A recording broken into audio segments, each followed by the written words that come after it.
a Franco y le iban a llevar a Nueva York a juzgarlo, hubieran dicho que no. No, ¿verdad? Porque partimos de la base de que Nicolás Maduro es un dictador muy cruel y además una persona que ha logrado que 9 millones de venezolanos hayan tenido que emigrar y salir de su país porque no se puede vivir. Ante eso, ¿qué puede hacer usted cuando todas las resoluciones internacionales no sirven absolutamente para nada?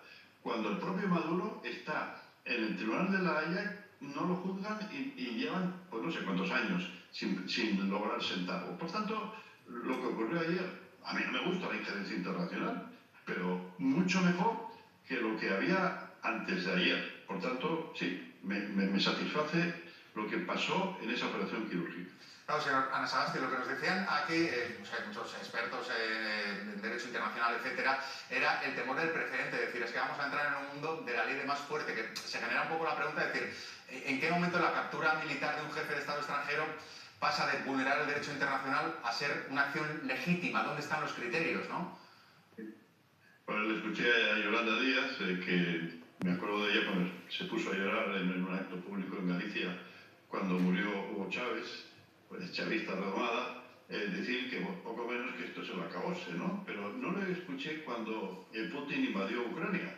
Por tanto, hay dos varas de medir. En lo que usted dice, tiene usted razón, hasta dónde llega el límite, pero aquí también hay que dividirlo por ideologías.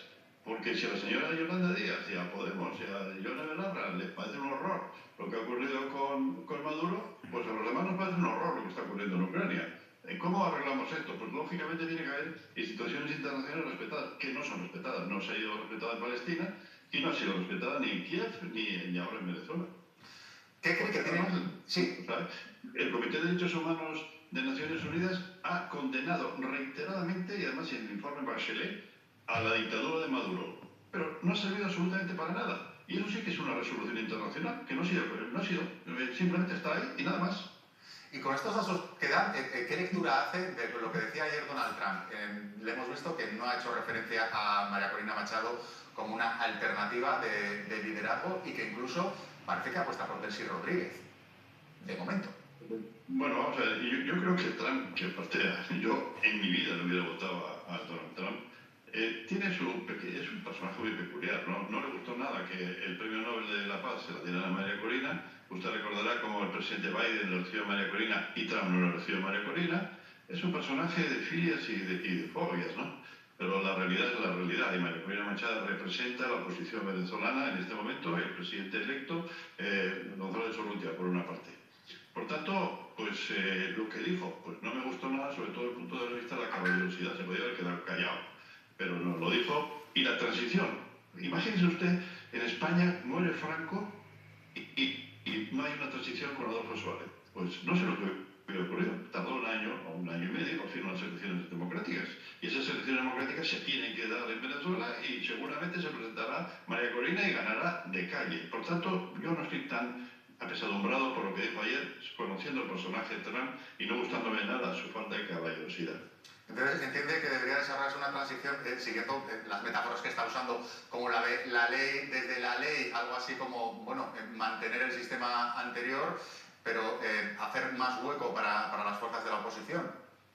Es que Estados Unidos es un desastre, fíjese lo que ocurrió en Irak, con aquella administración que fue peor, o lo que ocurrió en Afganistán, que tuvieron que marchar pues, de mala manera, ¿no?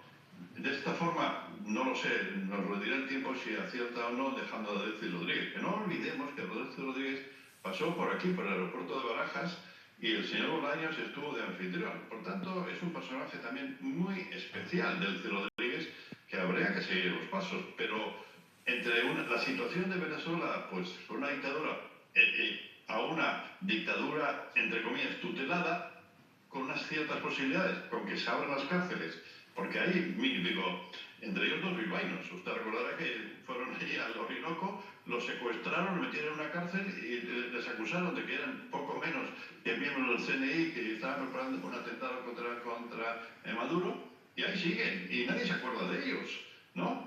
Usted recordará el famoso espía Pablo González, ¿no? La cantidad de manifestaciones y pancartas por todas partes que hubo en favor de la liberación, porque Polonia le había detenido por espía ruso, y sin embargo, hay dos de Bilbao. Los de Bildu, pues, por supuesto que no. Bildu está horrorizado, pero hay que recordar que Bildu estuvo en la campaña electoral de Maduro, estuvo en la toma de posesión de Maduro y está apoyando una dictadura, tanto la dictadura venezolana como la dictadura cubana y la dictadura nicaragüense. Por tanto, lo que diga Bildu y lo que diga Podemos y lo que diga Sumar, ya lo sé, está en el vademecum de este tipo de organizaciones extremistas que la oligarquía, el imperialismo yanqui, todo ese tipo de cosas, suenan pues, a consignas de los años 60. Pues bueno, pues muy bien. Y lo que tenemos que propiciar, y España tiene un papel importantísimo. El problema está en que el presidente Sánchez no ha reconocido todavía la victoria de Edmundo González. Nosotros en el Parlamento Español, el Congreso, usted recordará que a una iniciativa del Partido Popular el PNV la apoyó. Y ahí está, sin cumplir para nada, ¿no? Y luego también, hoy es el día en que el presidente Sánchez pues no ha reconocido ni a Edmundo González ni ha felicitado a María Corina por el Premio Nobel de la Paz. Y ahora dice que quiere ser mediador. Hombre, haz méritos para ser mediador, ¿no? No hagas lo de Zapatero. Uno es mediador cuando las dos partes te aceptan. Cuando una sola parte te acepta, tú no eres mediador de nada, tú eres parte del problema. Zapatero es parte del problema. Zapatero, y conozco bien, porque cuando era Zapatero presidente, nosotros le hacíamos preguntas parlamentarias. Tenía de embajador en Caracas a Raúl Morodo, que ha sido condenado por corrupción a cárcel a él y a su hijo. Es decir, que esta es un tema que tiene muchas caras, ¿no? Y que no se puede analizar blanco o negro. Pues no. Y sobre todo, la gente venezolana que está afuera, que no ha podido votar en las últimas elecciones, porque de un censo, pues no sé cuántos, de 6 millones solamente pudieron votar 60.000. Pues si esto en España sería correcto, pues yo me llevaría las manos a la cabeza. Aquí somos muy sensibles en relación con la democracia, pero tenemos unas tragaderas inmensas con lo que ocurre en Venezuela. Y yo por eso digo que estoy encantado. Que no me gusta la injerencia norteamericana, por supuesto, pero ¿de qué manera? ¿A qué puerta de las Naciones Unidas hay que ir? ¿Qué poder coercitivo hay para que se cumplan las resoluciones, incluso las propias Naciones Unidas? Pues ninguno. Señora Ana Sagasti, hace mucha referencia también bueno, a cómo afecta también a la política española lo que ocurre allí en Venezuela. ¿Cree que todos estos cambios van a tener también coletazos o generar novedades en la política de nuestro país? Pues me imagino que sí, con el tema de Ábalos y Delcio Rodríguez, ¿no? Está ahí todavía. No se quiso abrir una comisión de investigación en el Congreso.